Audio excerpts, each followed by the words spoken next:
مفتی صاحب کیا جنت میں بھی نکاح کا سلسلہ ہوگا, بچے پیدا ہوں گے؟ جنت میں بچے بھی پیدا ہوں گے, نکاح نہیں ہوگا, کیونکہ جو عورتیں آپ کو ملیں گی وہ آلریڈی آپ کی رجسٹرڈ بیوی ہوں گی. سمجھ رہے ہو نا؟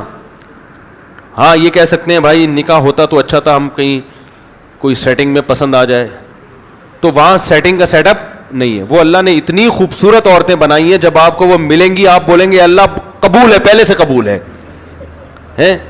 تو وہ اتنی خوبصورت عورتیں ہوں گی جنت میں. اللہ لے جائے ہمیں. حرکتوں سے تو نہیں لگتا کہ کوئی جنت میں جائے گا, لیکن بہرحال, کیونکہ بھائی دیکھو اللہ نے عیاشی کے لیے جو جنت پیدا کی ہے, اور فری میں نہیں, جو اس کی قیمت ادا کر کے آئے گا, تو مالا عین الرات وہ اللہ ہے. وہ ایسی عیاشی دے گا کہ نہ کسی آنکھ نے دیکھی نہ کسی کان نے سنی, تو وہ دے گا ایسی ہے. اس نے کہا ہے کہ فلات, دیکھو قرآن کے الفاظ, تتجافا جنوبہم عن المضاجع, کہ ہمارے نیک بندے رات کو ان کے بستر پہلوؤں سے جدا ہوتے ہیں اور مصلی پہ کھڑے ہو کر اللہ کو پکارتے ہیں. یدعون ربہم خوفا وطمعا, جہنم کے خوف سے اور جنت کی لالچ میں ہمیں پکارتے ہیں. اب لوگ ان کو صوفی سمجھتے ہیں, یار یہ صوفی پتہ نہیں مولوی یہ کس ٹائپ کے لوگ ہیں. چلو رات کو آدمی بزنس کے لیے اٹھے, کوئی کانٹیکٹ پکڑنا ہے اس نے, کوئی شپ آ رہا ہے یو کے سے, اس کا وہاں رات کو, ہمارے حساب سے جب رات ہوتا ہے وہاں مارکیٹیں کھلی ہوتی ہیں, بزنس کر رہا ہے, سب کچھ ٹھیک ہے, اس کے لیے نیند قربان کرتا ہے آدمی. لیکن یہ رات کو بستر کو چھوڑ دیتے ہیں, گرم بستروں کو, اور نیند قربان کر کے اللہ کے سامنے مصلی پہ کھڑے ہو کے اس کی عبادت کرتے ہیں, کیونکہ تنہائی میں کہتے ہیں یہ زیادہ اچھا موقع ہے اللہ کو راضی کرنے کا. دن میں تو لوگ ہوتے ہیں نا, تو دل نہیں لگتا عبادت, یہ بہترین موقع ہے. تو اللہ فرماتے ہیں جو ایسا مجاہدہ کر رہا ہے, فلا تعلم نفس, کسی نفس کو معلوم نہیں ہے, ما اخفی لہم من قرۃ اعین, ان کی آنکھوں کی ٹھنڈک کا کیسا سامان ہم نے چھپا کے رکھا ہوا ہے. چھپانے کا لفظ بڑا مزیدار ہے, کیونکہ چھپاتا نہیں نا تو ساری دنیا رات کو اٹھ کے یہی کر رہی ہوتی, گناہوں کی معافی مانگ رہی ہوتی, اللہ سے جنت مانگ رہی ہوتی. اللہ کہتے ہیں چھپا دیا ہے, اس لیے 5-6 آدمی اٹھے ہوئے ہیں, ٹھیک ہے نا, پوری دنیا میں بہت تھوڑے لوگ ہیں, اور وہ بھی جو دنیا میں بیوقوف سمجھے جاتے ہیں, جن کو ان کی بیوی پریشان کر رہی ہے کہ عجیب قسم کا آدمی سے ابا نے شادی کرا دی ہے بھائی. تو ایسے لوگ, اور بیوی اٹھ کے مصلی پہ ہو تو وہ آدمی کو غصہ آ رہا ہوتا ہے کہ یہ کیسی بیگم مل گئی ہمیں. تو بہت تھوڑے لوگ ہیں, اس لیے کہ اللہ نے کیا کر دیا ہے, چھپا دیا. وہ ایک آدمی رات کو اٹھا, ایک مزدور تھا, رات کو تہجد کے لیے اٹھا, باقی سارے کمبلوں میں سو رہے ہیں, تو رات کو آخری حصے میں اٹھ کے اللہ سے دعائیں مانگ رہے, اے اللہ ساری دنیا سو رہی ہے, یہ بھی سو رہے ہیں, میں اٹھا ہوا ہوں, تاکہ نا اللہ سے منوانے کے لیے نا حوالے دے رہا ہے کہ دیکھ ساری دنیا سو رہی ہے, اے اللہ میں نے بھی اتنی محنت کی جتنی انہوں نے کی, میں بھی اتنا ہی جاگا, دن اتنا جاگا, لیکن یہ سو رہے ہیں اور میں اکیلا اس پورے کمرے میں تیرے سامنے اٹھ کر ہاتھ پھیلا کے دعائیں مانگ رہا ہوں, تو میری لاج رکھ. اے اللہ یہ سب سو رہے ہیں, میں اٹھا ہوا ہوں. ایک کمبل سے ایک نے منڈی نکال کے بولا, کم بخت تو اپنی تعریفیں کر, ہماری غیبتیں کیوں کر رہا ہے اللہ کے سامنے, ہماری برائیاں ہمیں کیوں کنڈیم کر رہا ہے, تو بولے اللہ میں بہت اچھا, مجھے جنت دے دے, ہمیں جہنم میں پھینکوانا چاہ رہا ہے تو بھائی, تو اپنی تعریفیں کر, بار بار ہمارے سونے کا حوالہ کیوں دے رہے, یہ سو رہے ہیں, یہ سو رہے ہیں, یہ سو رہے ہیں. تو اس لیے بھائی اللہ نے ایسی آنکھوں کی ٹھنڈک کا سامان چھپا کے رکھا. ظاہر ہے آپ دنیا میں جب نظر کی حفاظت, ساری دنیا نائٹ کلبوں میں جا رہی ہے اور طوائفوں سے منہ کالے کر رہی ہے, کتنا آسان ہو گیا زنا, آپ اپنی بیوی پہ گزارا کر رہے ہو, بس یہی ہے اللہ نے میرے لیے سب کچھ اسی کو بنایا اتنی, اور وہ بیوی کم بختی مان بھی نہیں رہی ہے پھر بھی کہ اتنا نیک ہے اس پہ بھی صبر کر رہے ہو, ہے بھائی, وہ پھر بھی نہیں مانتی اتنا نیک ہے, پھر بھی آپ صبر کر رہے ہو کہ چلو نہ مانے اللہ کے لیے. تو ابا کی خدمت کر رہے ہو, اماں کی خدمت کر رہے ہو, بہنوں کی فکر میں لگے ہوئے ہو, پیسے جب آ رہے ہیں تو صدقات و خیرات بھی کر رہے ہو, رشتہ داروں میں آج کل تو لوگ جمع کرنے میں لگے ہوئے ہیں, آپ اللہ کے لیے خرچ کرتے ہو. یطعمون الطعام علی حبہ مسکینا و یتیما و اسیرا, کیا الفاظ ہیں قرآن کے. فرمایا کہ یہ قیدیوں کو کھلاتے ہیں, غریبوں کو کھلاتے ہیں, رشتہ داروں کو کھلاتے ہیں, خرچ کرتے ہیں, یعنی کھلانے کا مطلب ہے. اور کہتے ہیں انما نطعمکم لوجہ اللہ, لا نريد منکم جزاء ولا شکورا, ہم تمہیں خوش کرنے کے لیے نہیں کھلا رہے, اللہ کو خوش کرنے کے لیے کھلا رہے ہیں. انا نخاف من ربنا یوما عبوسا قمطریرا, ایک دن بڑا سخت میدان حشر کا آنے والا ہے, ہم تمہیں اس لیے کھلا رہے ہیں کہ آج تمہاری پریشانیوں کو ہم دور کریں گے تو کل اس میدان حشر میں اس کا حوالہ دے کے اپنی ٹینشنیں ختم کروائیں گے. بات آ رہی ہے سمجھ میں؟ یہی وہ جذبہ تھا جو قرآن سے ان کو موٹیویشن ملی کہ حضرت عمر جیسا سخت دل انسان اسلام لانے کے بعد اتنا نرم ہو گیا کہ خلیفۃ المسلمین ہے, 22 لاکھ مربع میل کے حاکم ہیں, اور راشن کندھوں پہ ڈال کے غریبوں کو تلاش کر رہے ہیں. بھائی لوگ کہہ رہے ہیں آپ یہ بوری ہمیں دے دیں, کہہ رہے قیامت کے دن میرا بوجھ تو ہی اٹھائے گا, اگر قیامت کے دن تو میرا بوجھ اٹھا سکتا ہے تو میں اٹھا لوں. یہ جذبہ پیدا کر دیا حضرت عمر جیسے شخص کے دل میں. تو جنت میں اللہ نے بڑا عیاشی کا سامان رکھا ہے, ان میں ایک ایٹم کیا ہے؟ حوریں بھی ہیں. سمجھ رہے ہو کہ نہیں سمجھ رہے؟ تو وہ اللہ نے رکھی ہیں بھائی. جو لبرل لوگ ہیں وہ حوروں کا مذاق اڑاتے ہیں, ہمیں تو چاہیے بھائی حوریں, سیدھی سی بات. وہ تو اڑاتے ہیں, یہ لبرل لوگ ہیں نا, بڑا مذاق اڑاتے ہیں. حوروں کے لالچ میں مولویوں نے چکر میں ڈالا ہوا ہے. آپ خود دنیا میں عورتوں کے چکر میں ہو, حرام. عورت کے بغیر آپ کا گزارا نہیں ہے. نائٹ کلبوں میں بھی آپ جاتے ہو, دوستیاں بھی لگاتے ہو, ٹھرکی ہو آپ. حقیقت ہے کہ اللہ کی وعدوں پر ایمان, حالانکہ غور کرو تو آپ کو اللہ کی باتوں کا یقین آ جائے گا, تو پھر جب یقین آئے گا تو صبر کرنا پڑے گا نا, وہ صبر آپ سے ہوتا نہیں ہے, تو آپ ہو ٹھرکی.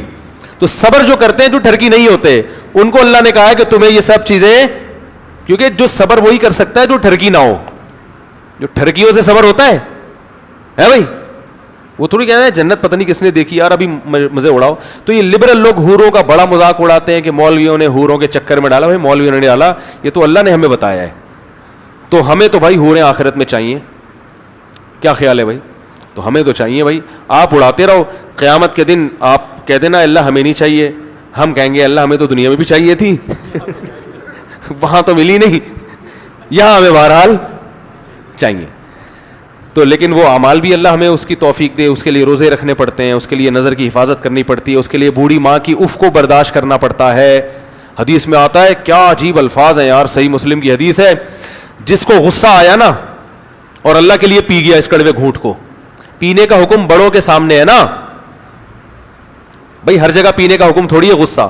باپ پہ غصہ آ رہا ہے, ماں پہ غصہ آ رہا ہے, بیوی پہ ناجائز غصہ آ رہا ہے, اللہ کی خاطر اس کڑوے گھونٹ کو وہ پی گیا. نبی صلی اللہ علیہ وسلم نے فرمایا اللہ اسے قیامت کے دن بلائے گا, فَيُزَوِّجُهُ مِنَ الْحُورِ الْعِينِ مَا شَاءَ, جس حور پہ ہاتھ رکھے گا نا اس سے اس کا نکاح کرا دے گا. آپ کہہ سکتے ہیں ابھی میں کہہ رہا تھا نکاح نہیں کرائے گا, ابھی نکاح کرا رہا ہے اللہ تعالیٰ. تو مطلب بتا دے گا یہ تمہاری ہے.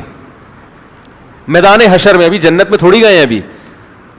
تو اب سوال پیدا ہوتا ہے, علماء کہتے ہیں جیسا عمل ہوتا ہے نا بدلہ ویسا ہی ملتا ہے. تو غصے کا علاج میں حور کیوں مل رہی ہے؟ کوئی آپس میں مناسبت تو سمجھ میں آ نہیں رہی ہمارے. کیا ہو گیا بھائی؟ بھائی غصہ پیا ہوتا تو ایک گناہ معاف ہو جاتا, یوں ہو جاتا. غصے اور حور میں کوئی مناسبت ہوگی تو مل رہی ہے نا. ارے جیسا عمل ہوتا ہے اسی کے حساب سے بدلہ ملتا ہے بھائی, جزا من جنس العمل ہوتی ہے. تو علماء کہتے ہیں سوال یہ پیدا ہوتا ہے, غصے کے ماں, بوڑھی ماں چیخ رہی ہے, آپ کو غصہ آ رہا ہے مگر آپ صرف اس لیے برداشت کر رہے ہو کہ یہ میری کیا ہے ماں, اور ماں کی غلطی کو بھی برداشت, باپ نے غلط کیا آپ کے ساتھ, غصہ آ رہا ہے کہ میں زبان چلاؤں, لیکن یار باپ ہے, اس کڑوے گھونٹ کو آپ نے, قسم کے الفاظ ہیں, قسم کہتے ہیں نگلنا, بڑی مشکل سے وہ کڑوا گھونٹ غصے کا آپ باپ کے سامنے نگل گئے. بیوی پہ غصہ آ رہا ہے لیکن آپ نے کہا کمزور ہے بیچاری یار, میں بھی چاہتا ہوں میری بیٹیوں کی غلطیاں میرا سسرال, میرا داماد برداشت کرے, تو یہ بھی کسی کی بیٹی ہے, غلطی ہو گئی برداشت کر لو. دل چاہ رہا ہے کہ رکھ کے چماٹ لگاؤں, ہے لوگ کہتے ہیں نا رکھ کے چماٹ مارا میں نے, دل چاہ رہا ہے, لیکن اللہ کے لیے کہ یار اس کو بھی جینے کا حق ہے, غلطیاں کرنے کا حق ہے اس کو بھی. اللہ کے لیے کڑوا گھونٹ آپ کیا کیا, پی گئے. پینے کا لفظ کیوں ہے پتہ ہے؟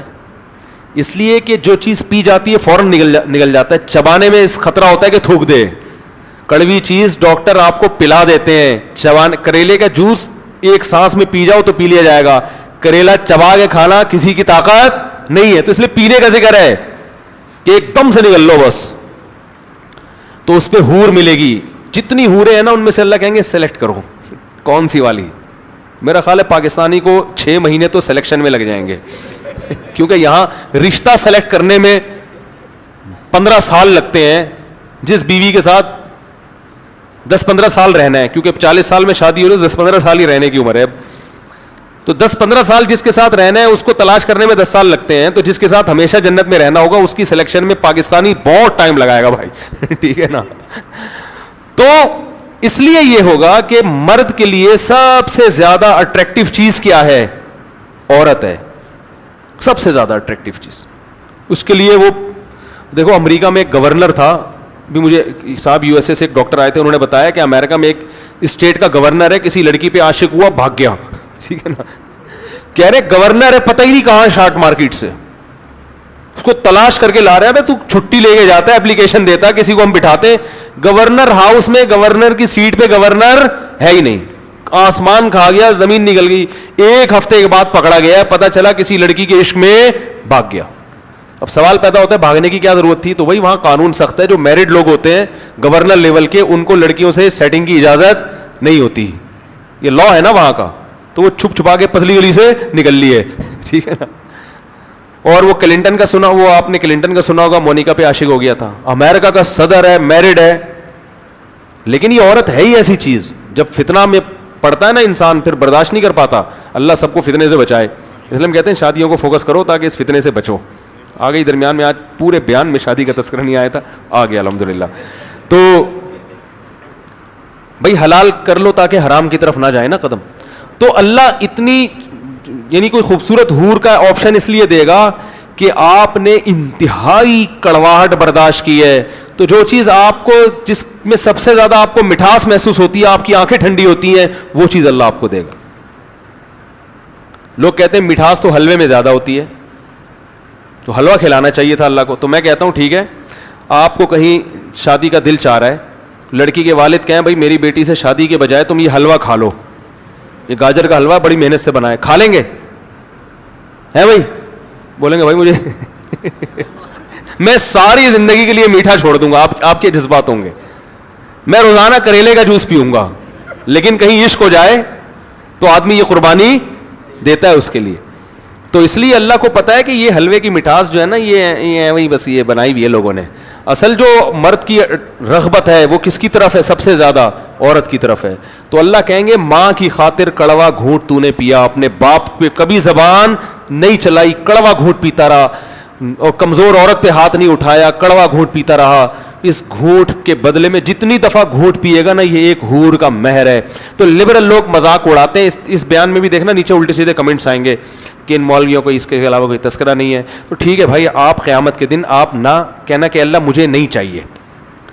ان تسخروا منا فإنا نسخر منکم. نوح علیہ السلام جب کشتی بنا رہے تھے نا, تو لوگوں نے مذاق اڑایا کہ نہ کوئی سیلاب کا خطرہ ہے, نہ کوئی پیش گوئی ہے محکمہ موسمیات کی طرف سے, نہ کوئی سمندر ہے جو امڑ کے آنے والا ہے. مذاق اڑا رہے تھے. نوح علیہ السلام نے کہا تم اڑاؤ مذاق, ان قریب ہم تمہارا مذاق اڑائیں گے. تو بھائی جس کو حور چاہیے, اور سب کو چاہیے, میں سمجھتا ہوں جو بھی مرد ہے اس کو حور چاہیے, تو اس کو چاہیے کہ حور کا مہر ادا کرے. وہ مہر کیا ہے؟ ابا کے سامنے غصے کو جاری نہ کرے, اماں کے سامنے غصے کو جاری نہ کرے, بیوی کے سامنے غصے کو جاری بولو نا بھائی نہ کرے. ہاں کوئی سیاست